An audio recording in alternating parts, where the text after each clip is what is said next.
Now let's take it upstairs with Hayden and Sara's bedroom. The construction, right? In here. Bonkers. Uber competitive Hayden and Sara drew the upstairs bedroom.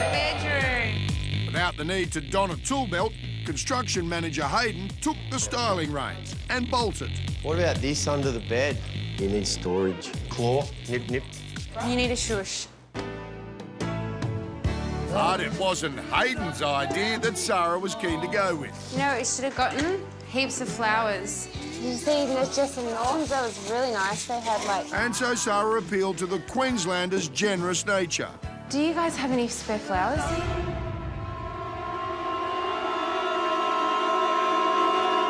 No, sorry, babe. Every corner of their room was covered in flowers. Did somebody die? Why was there so many flowers?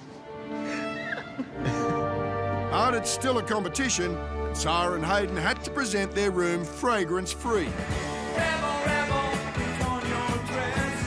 I think some of the feedback in the room will help with what I want to use in our room. So I'd be interested to know what the judges think about it.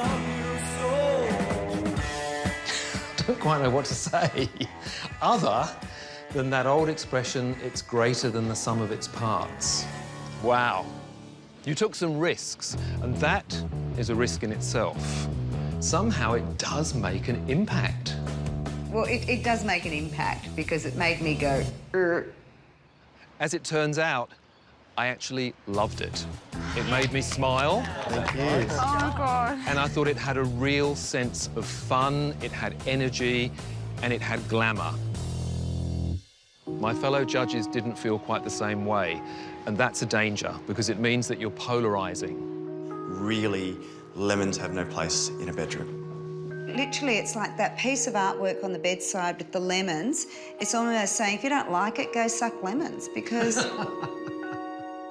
But overall, yes, it got a tick from me. Thank you.